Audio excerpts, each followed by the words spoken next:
Բարև ձեզ սիրելի հեռուստադիտողներ։ Հիմնակարի տաղավարում այսօր քննարկելու ենք մի շատ կարևոր թեմա։ Փորձելու ենք խոսել ազգային բնավորության եւ հատկապես ազգային բարդույթների հետ կապված հարցերի շուրջ։ Իմ այսօրվա զրուցակիցներն են հոկեբան Արթուր Կոբելյան, ինչպես նաեւ պատմաբան Սամվել Պողոսյանը։ Շնորհակալ ենք մեզ հյուրընկալելու համար։ Առաջարկում եմ դիտել փոքրիկ տեսանյութ, որից հետո կվերադառնանք տաղավար։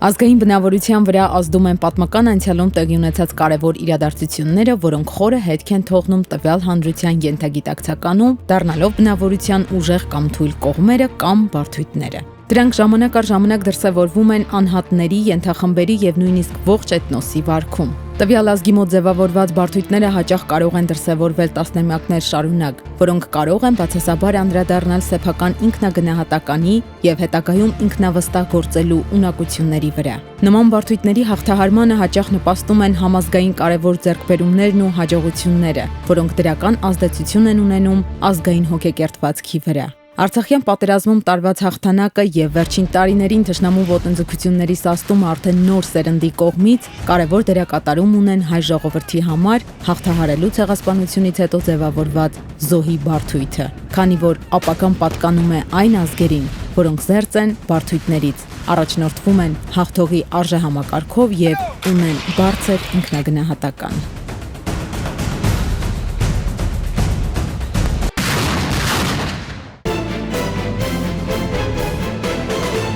Պարոն Կոբելյան, սկսենք զրույցը ձեզանից։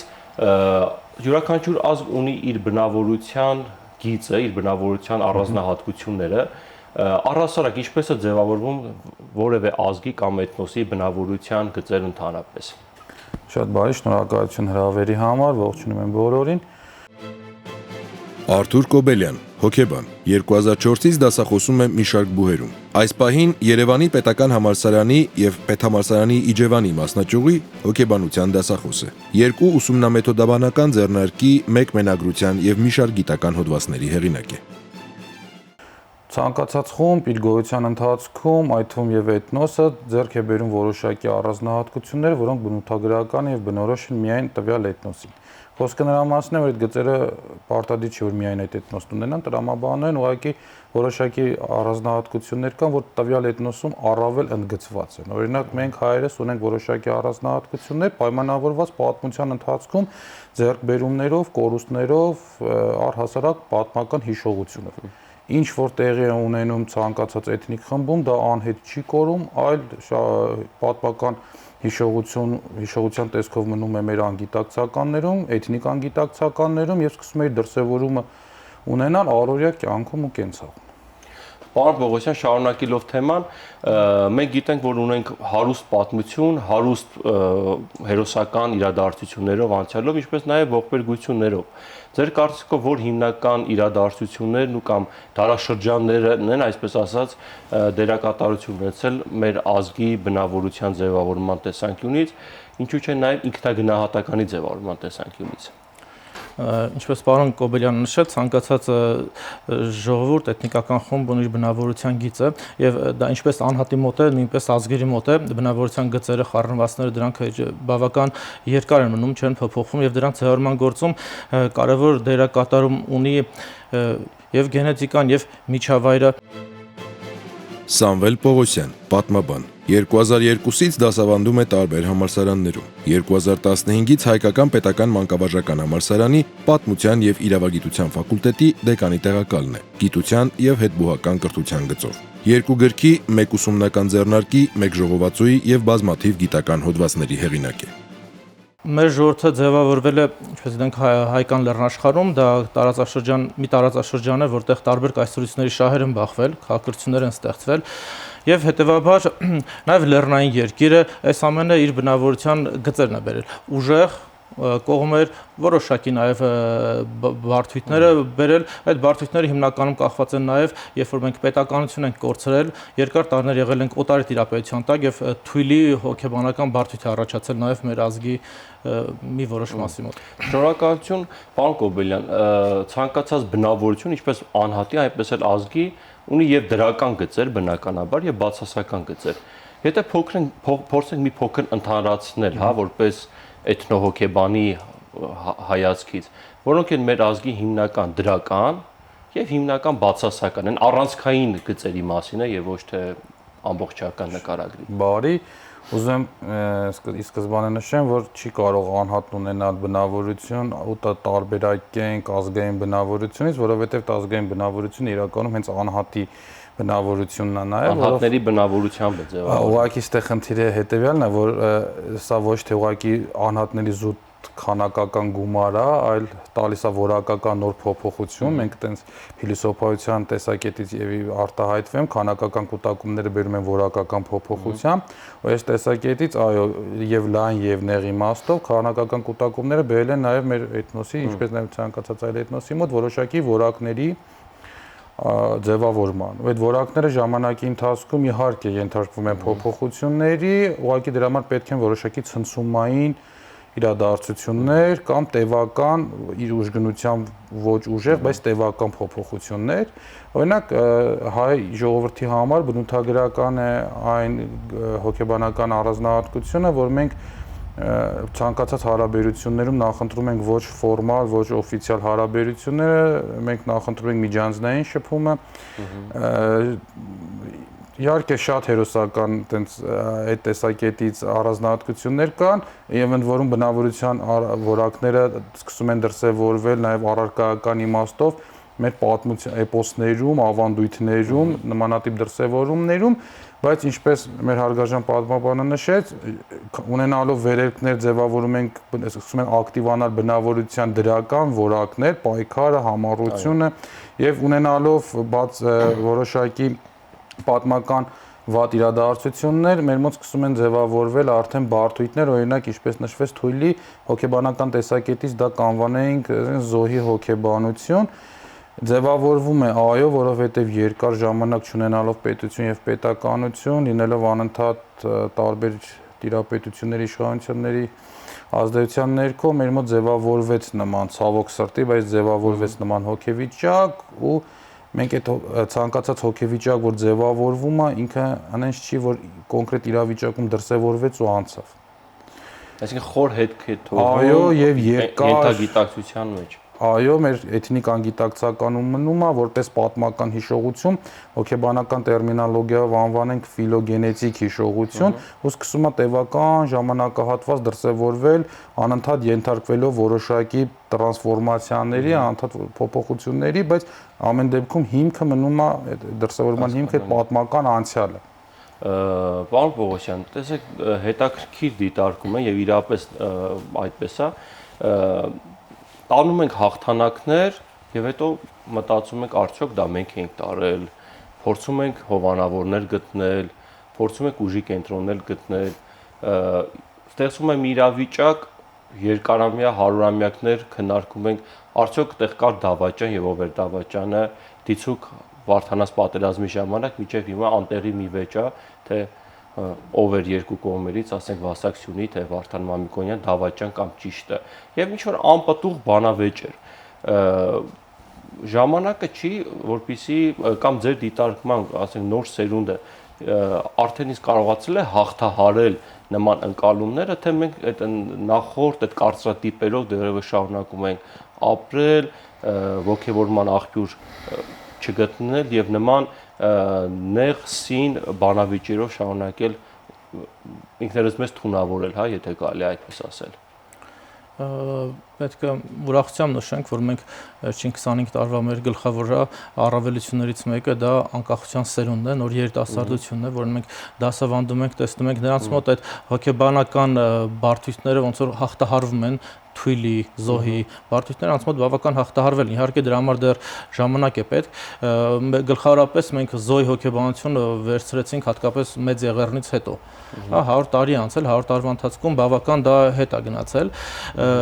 Մի շարք խնդիրներ կան, որոնց դուք նաև անդրադարձաք, կուզեի ես խոսել դրանց մասին, օրինակ դավաճանի սինդրոմի մասին։ Օրինակ մեր ազգի մոտ շատ թյուր պատկերացում կա դավաճանության մասին, որ մեր ազգի մեջ ասում ենք, որ շատ դավաճաններ են եղել, բայց եթե մի քանի հազար տարվա պատմության մեջ նայենք, ամենալավ պատմաբաններ ձեռքի մեկ մատը մեկ կամ երկու ձեռքի մատների վրա ամենալավ պատմաբանը կարող է գտնի այդքան դավաճանների։ Հստակ անուններ հազարամյակների պատմության մեջ դա յուրահատուկ բան է, որ այդքան քիչ են դավաճանները։ Քանի որ մենք օտարների պատմությունը բայց հակառակը միշտ ասում ենք, որ շատ է, միշտ լինում է։ Իհարկե, իսկ եթե դուք ծանոթանանք, ասենք, թուրքերի, ռուսների, ֆրանսիացիների, գերմանացիների պատմությանը, կհասկանանք ինչ բան է դավաճանությունը, հա, երբ ազգի մի զգալի տոկոսը իրենց պետության համար վճռորոշ պահերին դավաճանում էր իսկապես։ Իսկ մեր ազգի մոտ դրանք անհատներ էին, հա, վերցնում ենք մի հատ Մերուժան Արծրունի կամ Վահան Մամիկոնյան, բայց մոռանում ենք, որ այդ երկու դավաճան նախարարի կողքին կային հազարավոր, եթե ոչ տասնյակ հազարավոր հայրենանվեր նախարարներ։ Եվ այդ երկու նախարարյանը փաթաթել ենք մատներիս եւ 2000 տարիա գոչում ենք, որ մեր մոտ դավաճանները շատ են։ Նման բան չկա։ Մյուս խնդիրը, որ կա մեզ մոտ, դա իսկապես թերարժեքության բարդույթն է, քանի որ երկար հարյուրամյակներ եղել ենք օտար տիրապետության տակ, մեզ թվում է, որ մենք չենք կարող ուժեղ լինել։ Ինչ որ բան որ հաջողում ենք կամ ինքնուրույն անում ենք մի բան, մտածում ենք դա պետք է ինչ որ մեկը մեզ օգնած լինի, որ կարողանանք անենք, հա։ Ամենավառ օրինակը մեր Արցախյան պատերազմն է, հա, 91-94 թվականն, երբ հայ ժողովուրդը կռվեց, հաղթեց, բայց փնտրում ենք մեկին, որ մեզ հովանավորը մենք կարողացել ենք հաղթել, ինչպես մենք կարող ենք հաղթել, հա, շատ մարդկանց մոտ այդ թերարժեքության բարդույթը կա։ Մենք մի բացական կողմերից խոսենք նաև դրական կողմերի մասին, մենք յուրահատուկ ենք այն առումով, որ բավական խելացի ազգ ենք, խելացի ենք, ճարպիկ ենք եւ ինչպես օտարներ են վկայում, ոչ մենք, հա, բոլորը ովքեր շփվել են հայերի հետ, միանշանակ բոլորը կարծում որ հայերը շատ խելացի ժողովուրդ են։ Բացի դրանից կան հետաքրքիր պատմություններ, չէ՞, անեկդոտներ, անգամ անեկդոտներ կան, Լորենս Արաբացու խոսքերը կան շատ հետաքրքիր հայերի մասին, հա, բրիտանացի կայսրական գաղութատիրական կայսրության հզոր ներկայացուցիչի խոսքը, որը հայերին ավելի բարձր է դասում, քան ժամանակի եվրոպական բոլոր ժողովուրդների ներկայացուցիչներին։ Մենք յուրահատուկ ենք նաև մեր մարտական որակներով։ Հա, ես պատմության մեջ համենայն դեպս տարբեր ազգերի պատմություններ, որոնք ուսումնասիրել եմ, չեմ հանդիպել մարտական այնպիսի որակների, որ ունի հայ զինվորը կամ հայ զորավարը։ Եթե մենք մեր պատմության մեջ նայում ենք, եթե 2-3 անգամ մեծ զորաբանակի դեմ է հայ զորավարը դուրս գալիս ու չի հաղթում, մենք քննադատում ենք այդ զորավարին, հա։ Վարդան Մամիկոնյանին քննադատում են, ասում են ոնց այն խավարերում չհաղթեց ընդամենը 3 անգամ մեծ պարսկական բանակին։ Բայց եթե մենք եվրոպական պատմություն նայենք, եթե 3 անգամ մեծ զորաբանակ է դեմը կանգնած, ուղղակի կամ փախնում են կամ ուղղակի հանձնում են, որովհետև նրանց մտքով չի անցնում հաղթել։ Հա, Նապոլեոնը, որովհետև մի անգամ կարողացել է ռուս ավստրիական կրկնակի մեծ բանակին հաղթել։ Դրա շնորհիվ նա փառքը բարձրացել է։ Եվ դա միակ դեպքն է, որ կրկնակի մեծի է հաղթել։ Մյուս դեպքերում ինքը կարողանում էր գրեթե հավասար զորքերով ճիշտ մարտավարությամբ հաղթել։ Այսինքն Եվրոպայում ինչ որ տաղանդավոր է, մեր հայերի մոտ դա սովորական երևույթ է եղել։ Եվ արդյունքը մենք գիտենք ինչպեսի հաղթանակներ են ունեցել պատմության ընթացքում։ Շնորհակալ եմ։ Պարոն Կոբելյան, իսկ դարաշրջանը, ժամանակաշրջանը, անգամ հասարակարգերը կարող են տվյալ ազգի բնավորության վրա ճակատագրական նշանակություն ունենալ։ Ասենք, ես նկատի ունեմ, տեսեք, խորհրդային տարիներին, 70 տարիներին, արդյոք մեր բնավորության գծերը փոխվեցին կամ որոշ բաներ ավելացան ու անհետ ավելացան, թե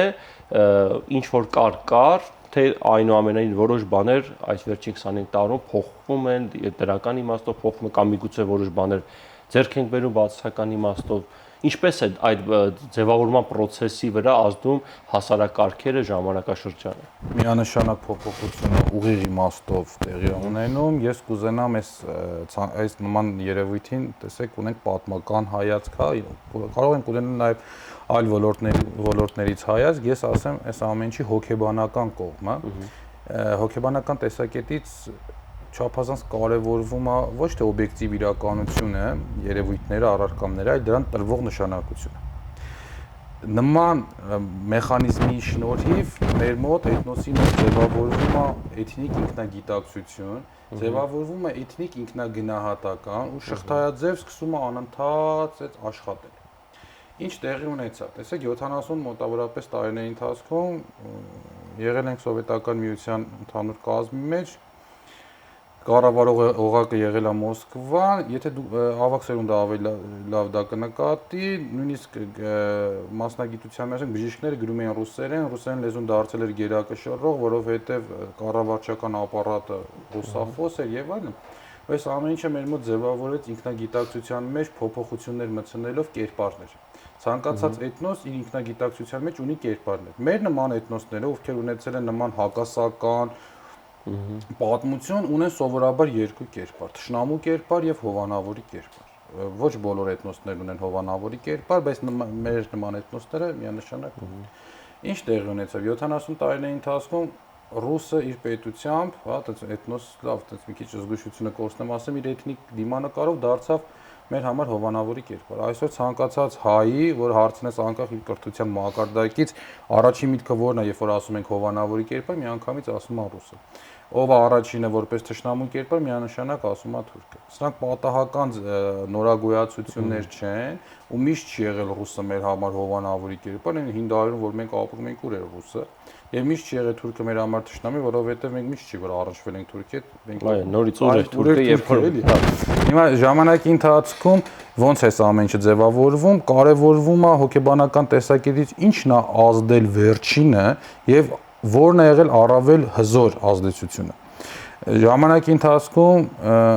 ճակերտավոր ասած մեր կյանքը պարսիկը պարթևը իրան ավելի շատ է կերել, հա, բայց ամենավերջինը արեց թուրքը եւ ամենածանրը։ Մեզ երբեք ոչ մեկ, եթե չեմ սխալվում, չէր ցեղասպանության ենթարկել, ցեղասպանության ենթարկեց թուրքը, դա ամենասարսափելի ոճին է, ոչ մարդկային, ազգային խեղման տարավ։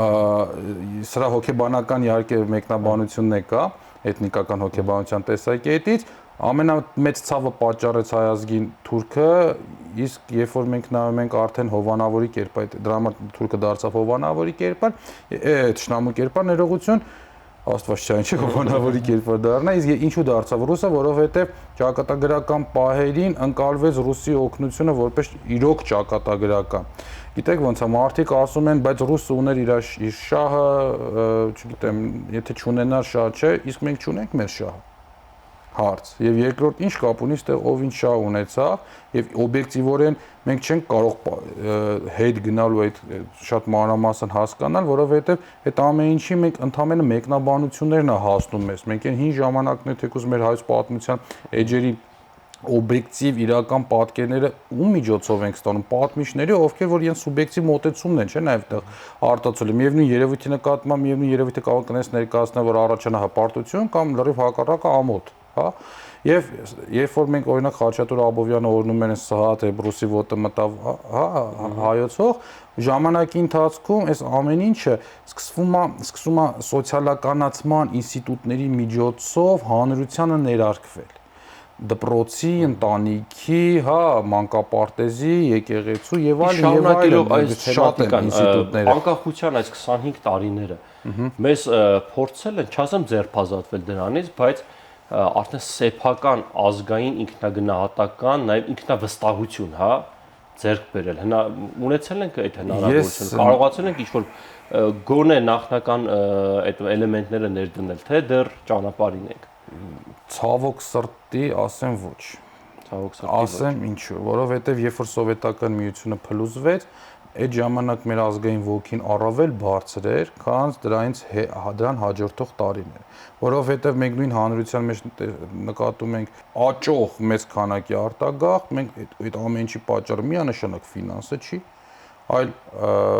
հոգեբանական այլ գործընթացներ, հավատ, վստահություն եւ այլն եւ այլն, այս ամեն ինչը չի կարող էթնոսն ունենա ազգային վերելք ու ունենա նաեւ նմանատիպ դրսևորում։ Ու 25 տարին իրականում էթնիկ բնավորության, էթնիկ խառնվածքի, էթնիկ ինքնագիտակցության մեջ փոփոխություններ մտցնելու տեսակետից բավականին քիչ է։ Հետևաբար մենք չունենք, գիտեք ոնց է, մեկ կարող է հարց առաջանալ, ես չեմ ենթարկվել, ասենք ցեղասպանության, հա, օրինակ նույն, բայց ինչ կապ ունի այդ իմ հետ, ոչ։ Մենք այդ ամեն ինչը ընկալում ենք, մենք այդ ամեն ինչը հիշողությամբ մեր գալիս է ու գումարած դրան միտքը շարունակեմ նաև, երբ որ մենք էթնոսոցիալականացվում ենք, հա, ինստիտուտները արդեն հասկացան գրականության, մեդիայի միջոցով եւ այլն գործիքների միջոցով, մեր մոտ չգիտեմ ինչու մեկնաբանությունը գնում է այնպես, որ մենք ինչ է խեղճ ենք եղել, որ մեզ եկե ասենք տրորել են ցեղասպանության ենթարկել, մեկնաբանությունն է պետք փոխել։ Երբ որ մենք այս մեկնաբանությունը փոխեցինք, ապա արդեն հետագա սերունդները այլ անկալմամբ դաստիարակվեն։ Պարոն Պողոսյան,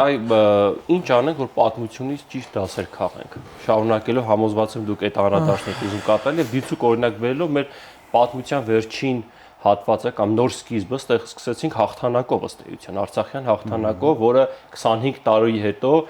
նոր սերունդը, նորագույն սերունդը ապրիլյան դեպքերով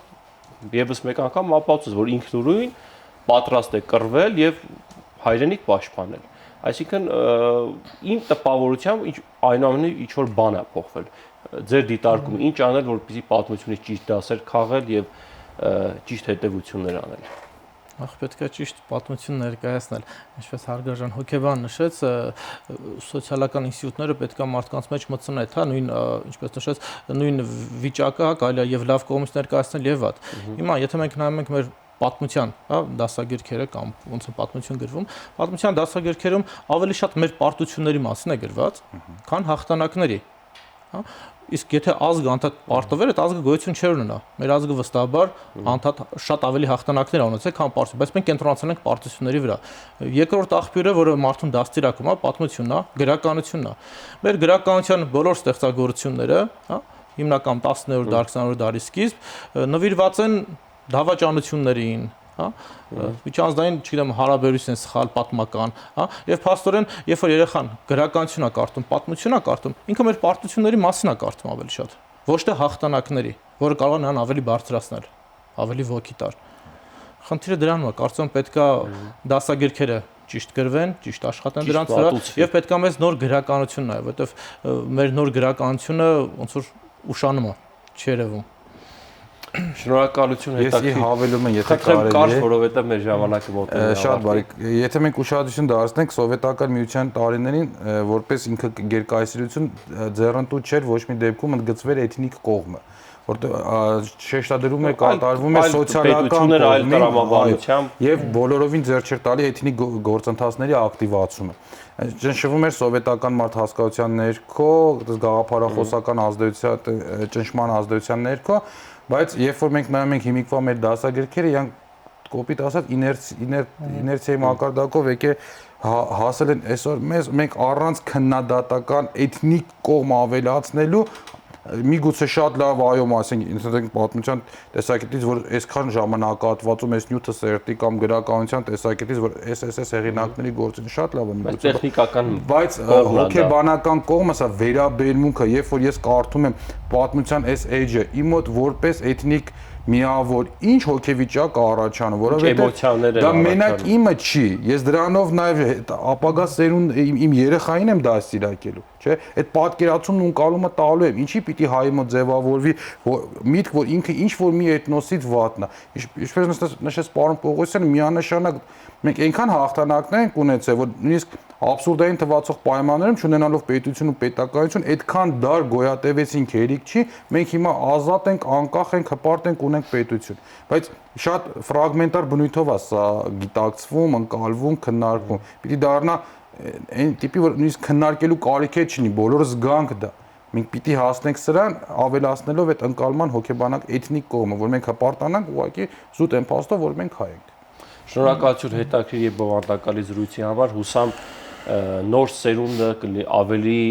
ինքնավստահ կգնա առաջ եւ այն բարդույթները, որ մենք պատմությունից ժառանգել եւ միջև հիմա կրում ենք, կձերբազատվենք վերջի դրանից։ Շնորհակալ եմ կրկին մեզ հյուրընկալելու համար։ Սիրելի հեռուստադիտողներ, մեր հերթական անդրադարձը նվիրված էր ազգային բնավորության գծերին եւ հատկապես ազգային բարդույթներին։ Մնացեք խաղաղությամբ, կհանդիպենք հաջորդ շաբաթ։